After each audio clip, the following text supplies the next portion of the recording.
حضور فرماتے ہیں کچھ لوگوں کو اللہ قیامت میں بغیر حساب کتاب جنت میں داخل کرے گا، فرشتے پوچھیں گے پل صراط سے ہوا ہے، وہ کہیں گے دیکھی نہیں، میزان عمل تلوائے، وہ کہیں گے دیکھا ہی نہیں، کیسے آ گئے؟ تو کہیں گے خدا کے فضل سے آ گئے۔ فرشتے پوچھیں گے تمہارا عمل کیا تھا؟ وہ کہیں گے کچھ بھی نہیں، عام لوگوں کی طرح نماز پڑھتے تھے، روزہ رکھتے تھے، حج فرض ہوا تو کیا، زکوٰۃ اگر ہمارے اوپر لاگو ہوئی تو دی، عام روٹین کے معاملات۔ تو فرمائے اتنی بڑی فضیلت کے بغیر حساب کتاب جنت، کوئی تو وجہ ہوگی۔ تو بندے عرض کریں گے وجہ ایک ہی تھی کہ رب جو ہمارے حق میں فیصلہ کرتا تھا ہم اس پر راضی ہو جایا کرتے۔ علامہ اقبال نے ایک بات لکھی ہے، اقبال کہتے ہیں جب میں لندن میں وکالت کرتا تھا تو ایک خاتون تھی، لیڈی بارنس اس کا نام تھا، چھوٹے موٹے مقدمات لے کے وہ میرے پاس آتی تھی، بی بی ایک ہوٹل چلایا کرتی تھی، اس کا خامند جو تھا وہ فوج میں ملازم تھا۔ اقبال نے خود لکھا ہے، اقبال فرماتے ہیں کہ ایک دن وہ خاتون پھر کسی کیس کے سلسلے میں میرے پاس آئی، تو جب وہ آئی تو اس نے نقاب اوڑھا ہوا تھا، برقع کیا ہوا تھا، تو چونکہ اس نے نقاب اوڑھا تھا مسلمانوں کی نشانی تھی۔ نقاب اوڑھنا کن کی نشانی ہے؟ اللہ آپ کو خوش رکھے۔ تو کہتے ہیں وہ نشانی چونکہ اہل اسلام کی تھی تو مجھے تجسس ہوا، میں نے کہا لیڈی خیریت ہے؟ میم صاحبہ یہ برقع پہنا ہوا ہے؟ تو کہنے لگی ہنس کے اقبال مجھے پکا یقین تھا کہ آپ ضرور پوچھیں گے۔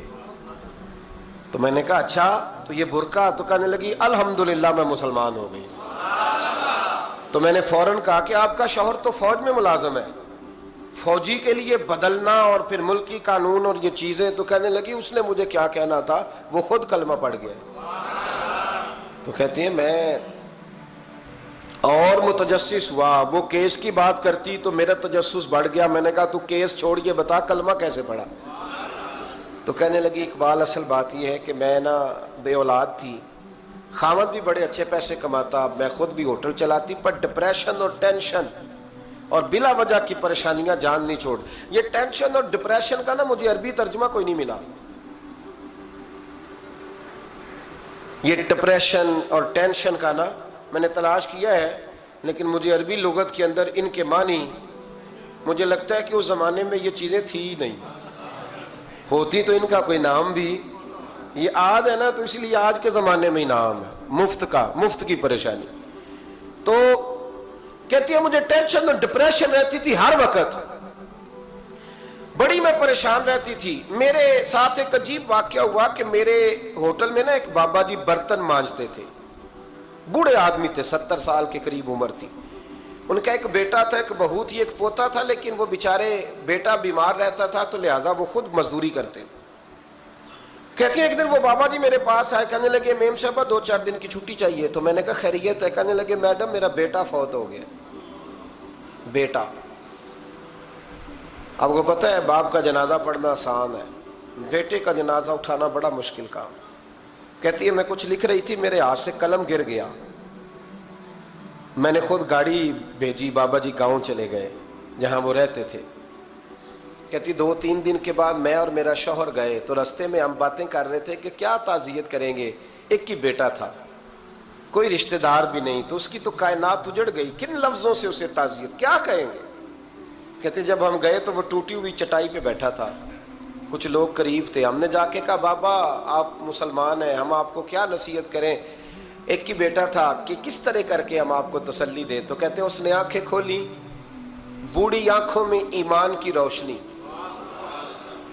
کہنے لگا بی بی کیا تعزیت کی بات کرتی ہو، میں نے کوئی پیسے جمع کرا کے بیٹا لیا تھا، خدا نے فضل سے دیا تھا، عدل سے لے گیا ہے، میں اپنے رب کے فیصلے میں بڑا راضی ہوں، اللہ بڑا کریم ہے، وہ لے گیا، اس کا مال تھا۔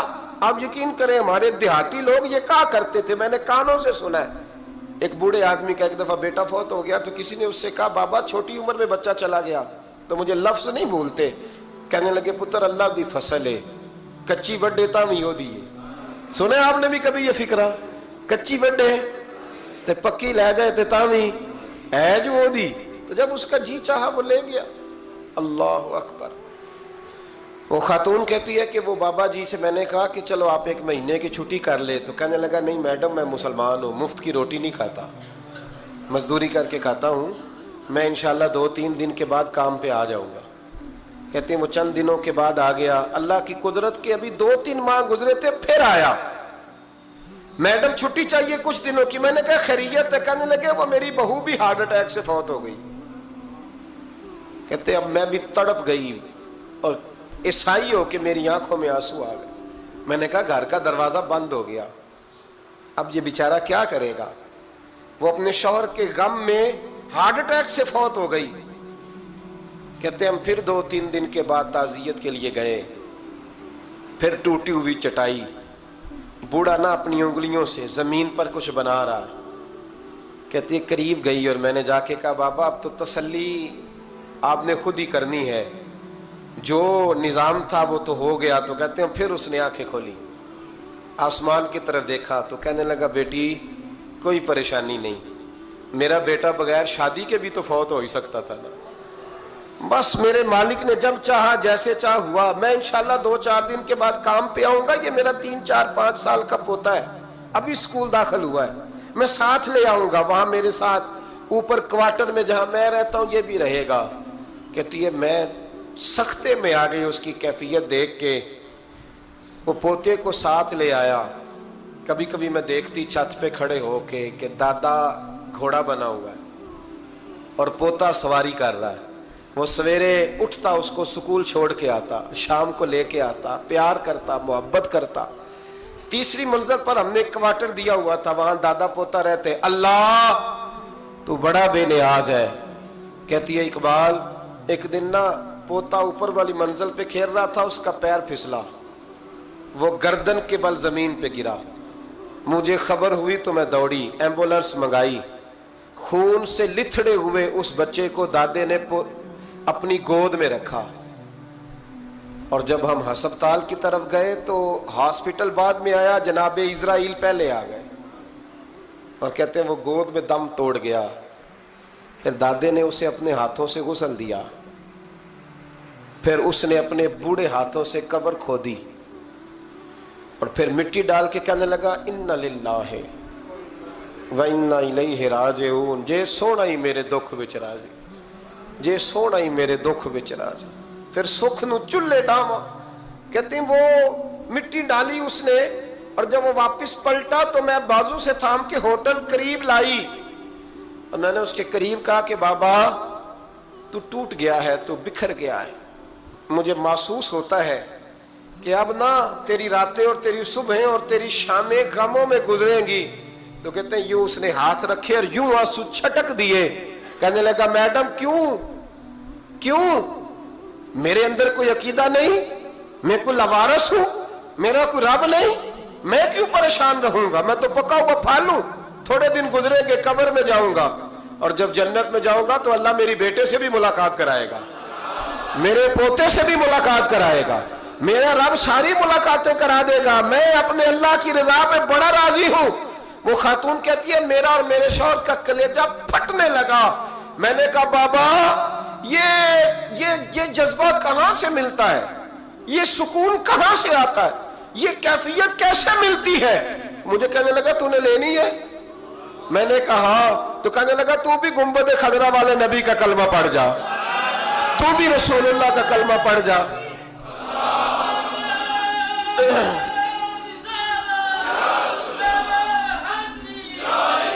میرے محبوب کا کلمہ پڑھ، اللہ تجھے سکون عطا کرے۔ ایک حدیث نہ پڑھ لوں مسلم شریف سے، بخاری سے ایک حدیث نہ پڑھ لوں تاکہ یہ بات مضبوط ہو جائے۔